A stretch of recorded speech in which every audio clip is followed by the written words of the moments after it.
Міністерство оборони Росії заявило про відпрацювання доставки тактичної ядерної зброї з навчальними боєприпасами.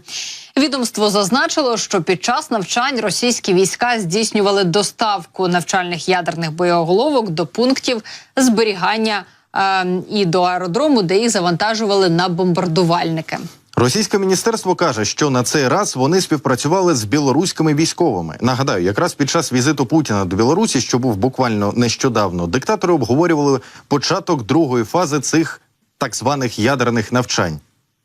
На фоні того, що президент Франції Еммануель Макрон нещодавно пообіцяв поставити Україні винищувачі «Міраж» і провести відповідні навчання для українських пілотів, сьогодні офіційна представниця МЗС Росії Захарова сказала про те, що своїми діями Франція буцімто збільшує ризик прямого зіткнення з Ерефією. Руководству Франции, чем запугивать общественное мнение некой придуманной российской угрозой, подталкивать Европу и самих себя к войне, было правильнее заняться насущными проблемами у себя дома. Подумать о многолетних нерешаемых проблемах в экономике, в сфере безопасности, миграции. Или они что считают? Что потом...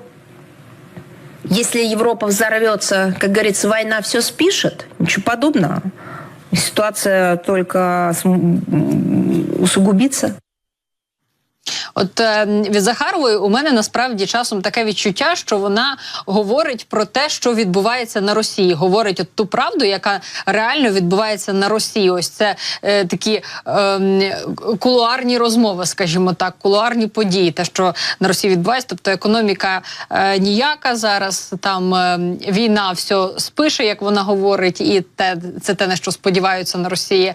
Ну і звісно, що її ось ці виступи дійсно можна дивитися і розуміючи, що вона описує реальну картину подій на Росії. Це ж дуже дзеркальна абсолютна історія.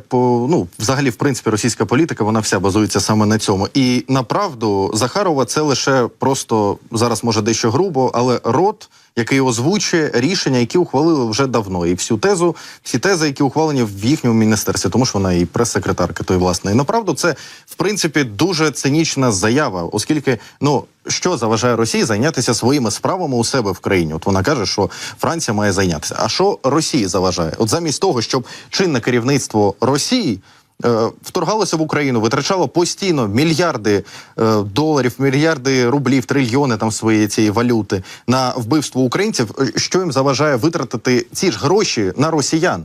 Дати росіянам нормально жити у себе в країні. Логічно. Це ж влада, яка народу обрана, демократія. Вони мають, як вони самі ж казали завжди, всі ці роки, мають по факту дбати про населення, але вони дбають про те, як витратити на ракету, яка вдарить по школі, по госпіталю чи ще по чомусь.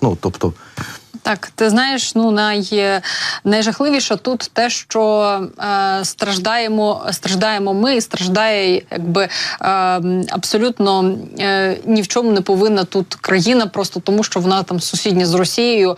Ми зараз маємо виборювати свою свободу і свою незалежність, але направду ми набагато більш вільні, набагато більш мужні, і ми здатні дійсно це зробити. І мені здається, що це наша така місія поставити світову безпеку на той рівень, на який, власне, на якому цей рівень безпеки, що був там 10 років тому, 20 років тому, власне, тоді, коли Росія, направду, завжди була загрозою. Тобто ми розуміємо, що Росія, не було такого періоду, коли на Росії не було війни. Проте в той же час, попри те, що ми дійсно цінуємо там співпрацю з різними країнами, ми дійсно хочемо, аби в світі був мир і спокій. Перше, про що ми турбуємося, це, звісно, що наша країна, наша свобода, наша незалежність і, звичайно, що наша безпека.